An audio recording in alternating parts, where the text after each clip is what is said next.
فرمایا سب سے پہلے جو بندہ اپنے مال کی زکوٰۃ ادا نہیں کرتا، اللہ کی راہ میں اپنا مال خرچ نہیں کرتا،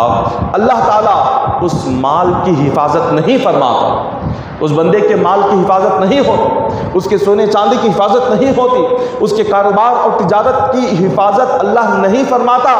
اگر اس نے اپنے مال کی زکوٰۃ نہ ادا کی ہو، اپنے مال کو صدقہ نہ کیا ہو، اپنے مال کو اس نے خیرات نہ کیا ہو، اس مال کی حفاظت ہرگز نہیں ہوگی۔ تو جب ہم یہ دیکھتے ہیں کہ کہیں پر کسی کا مال چوری ہو گیا،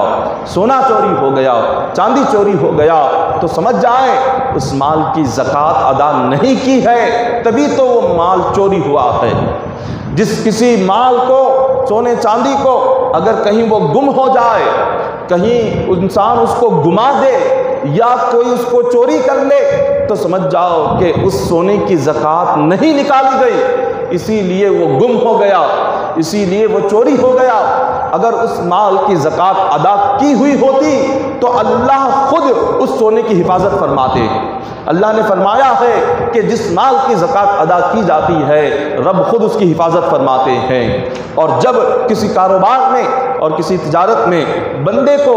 کوئی نقصان آ جائے تو سمجھ جاؤ کہ اس نے اپنی تجارت، اپنے کاروبار، اپنی دکان کی زکوٰۃ ادا نہیں کی ہے، اپنی دکان کی اس نے زکوٰۃ ادا نہیں کی، تبھی اس کی تجارت میں نقصان پیدا ہو رہا ہے، اس کے کاروبار میں نقصان پیدا ہو رہا ہے، اس کو کہیں پر بھی منافع نہیں ہو رہا ہے۔ کیوں؟ اس لیے کہ اس نے اپنے دکان کی زکوٰۃ ادا نہیں کی ہے، اپنے کاروبار کی زکوٰۃ ادا نہیں کی ہے، اس لیے اللہ نے اس کے کاروبار میں نقصان پیدا فرما دیا۔